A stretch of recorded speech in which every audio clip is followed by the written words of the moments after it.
Kemudian malu masuk bagian daripada iman. Ini hadis sahih riwayat Bukhari Muslim. Jadi ikhwani fiddin, a'azakumullah, saya bahas tentang masalah jihad ini untuk menjelaskan kepada umat Islam tentang kewajiban jihad menurut syar'i. Tapi supaya kita tidak salah paham, karena ada orang-orang yang menerikan jihad, tapi jihad yang mereka maksud bukan jihad dalam syariat Islam. Ya, merusak, membunuh orang-orang kafir yang aman, kafir muahad. Ini bukan jihad. Jihad membunuh orang kafir harbi di medan perang. Tapi membunuh kafir muahad, kafir dhimmi, kafir musta'man, kata Nabi SAW, orang yang membunuh kafir muahad dia tidak akan mencium aroma surga.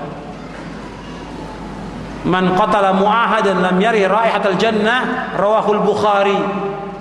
Barang siapa membunuh kafir muahad tidak akan mencium aroma surga. Hadis ini sahih riwayat Bukhari. Jadi harus kita lihat, tanya kepada para ulama yang ahli. Bukan seperti yang kita lihat sekarang ini. Banyak terjadi kekacauan yang mereka anggap jihad. Atau mereka demo, dia katakan jihad. Atau bikin partai dibilang jihad. Atau apa lagi yang lainnya yang mereka lakukan yang tidak menurut syariat kemudian dikatakan jihad. Ya, jihad menurut syar'i seperti yang dijelaskan oleh para ulama ini. Ya, itu saja yang perlu saya sampaikan dalam kesempatan ini.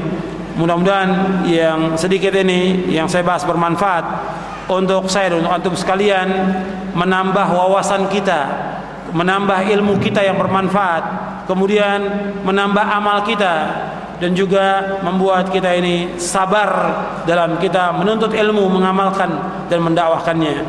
Wassallallahu nabiyana Muhammadin sallallahu alaihi wasallam. Mudah-mudahan Allah tegakkan agama ini dan Allah jayakan agama ini di atas seluruh agama yang lain, dan Allah hancurkan orang-orang kafir dan orang-orang musuh agama Islam ini. Wassallallahu nabiyana Muhammadin sallallahu alaihi wasallam wa akhiru da'wana alhamdulillahirabbil alamin. Alhamdulillah wassalatu wassalamu ala Rasulillah, asyhadu an la ilaha illallah la syarika lah wa asyhadu anna Muhammadan abduhu wa rasuluh. Allahumma shalli ala Muhammad wa ala ali Muhammad, amma ba'd. Ini ada beberapa pertanyaan yang masuk. Pertanyaannya sangat banyak, nggak mungkin dijawab semuanya, nggak mungkin. Jadi saya jawab menurut apa yang saya mampu saya jawab, yang tidak wallahu a'lam. Jihad bersama ulil amri, apakah yang dimaksud dengan ulil amri itu kepala negara, pemerintah? Iya, itu ulil amri. Menurut penjelasan para ulama, yang dimaksud dengan ulil amri adalah kepala negara.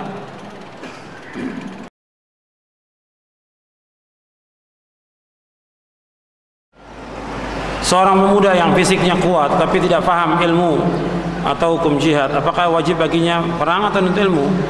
Perang melawan siapa? Perang melawan siapa? Ketika dia mengatakan saya ini kuat, saya sudah mempelajari ilmu perang. Perang melawan siapa? Kan perang bersama ulil amri. Kalau perang belum dikumandangkan, kewajiban dia tetap menuntut ilmu syar'i, wajib. Jadi kita ini kembali kepada wajibul waqti. Apa kewajiban waktu yang sekarang ini? Apa yang kita lakukan? Kalau memang sudah dikumandangkan, ya kita semuanya wajib jihad, semuanya. Baik dia para dai, para ustadz, kaum muslimin wajib jihad. Kalau sudah dikumandangkan jihad, semua wajib. Tapi sekarang kita berbicara tentang apa yang harus kita lakukan sekarang ini, wajibul waqti. Apa kewajiban waktu sekarang ini? Kewajibannya dalam kondisi kita lemah, ya kita belajar, mengamalkan Islam, berdakwah. Kewajiban kondisi kita dalam keadaan lemah.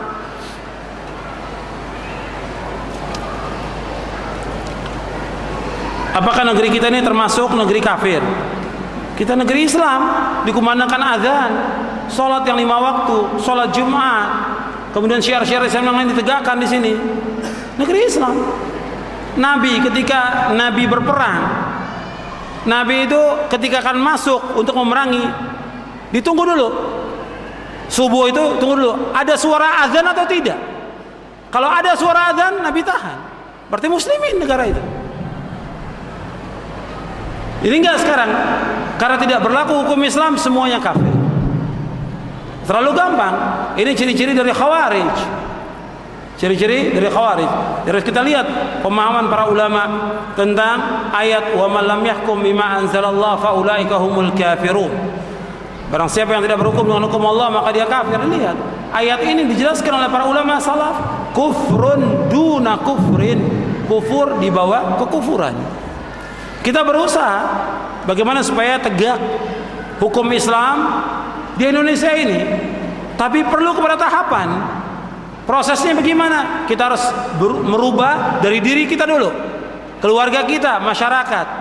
Tidak bisa langsung. Nah, salahnya umat ini merubahnya dari penguasa dulu. Kalau penguasa nggak mau, kafir. Merubahnya dari mana? Dari diri kita. Karena Allah yang menyuruh.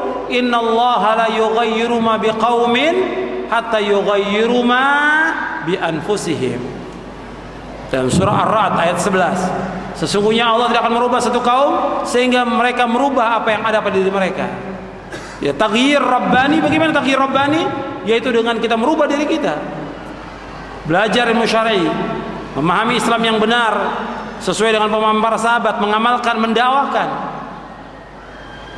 Kita, istri kita, anak kita, keluarga, masyarakat, rubah dulu.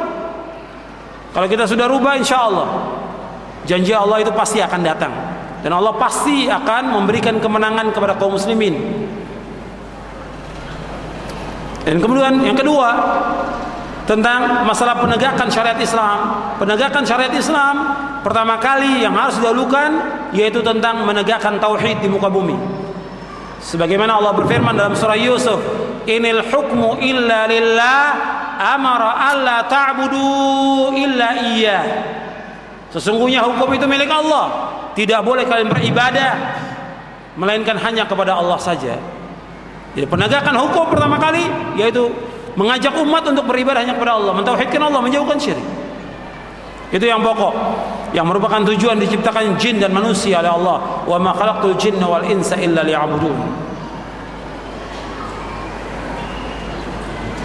Bagaimana sikap kaum muslimin terhadap penguasa yang tidak menerapkan hukum Islam? Ya kita sabar. Kita sabar. Makanya kita rubah. Kita rubahnya apa? Untuk diri kita dulu. Bagaimana kita menerapkan syariat Islam untuk diri kita, menerapkan syariat Islam untuk keluarga kita, menerapkan syariat Islam untuk kaum muslimin. Harus kita mulai dari tahapan itu. Sebab Allah memerintahkan, ya ayyuhalladzina amanu qu anfusakum wa ahlikum nar. Wahai orang beriman, jagalah diri kamu dan keluarga kamu dari api neraka.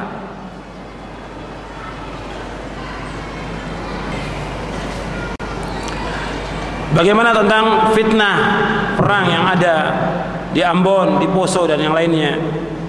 Apakah kita tentang wajib berjihad?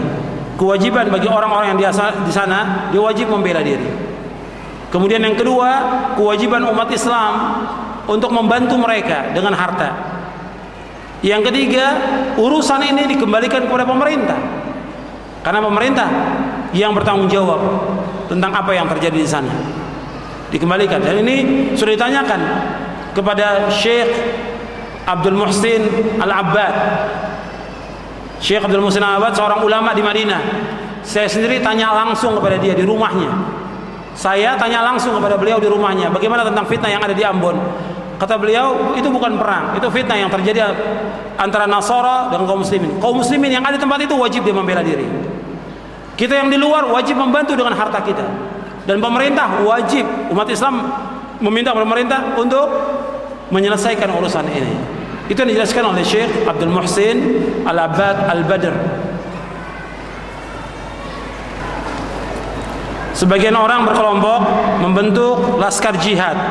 Apakah ini dibenarkan menurut kaidah salaf? Enggak, ini hizbi yang seperti ini. Enggak ada bentuk laskar jihad kemudian mengangkat dirinya. Tetap jihad dengan siapa? Dengan pemerintah, ulil amri. Dan ini disalahkan ketika ditanya para ulama tentang masalah ini tidak.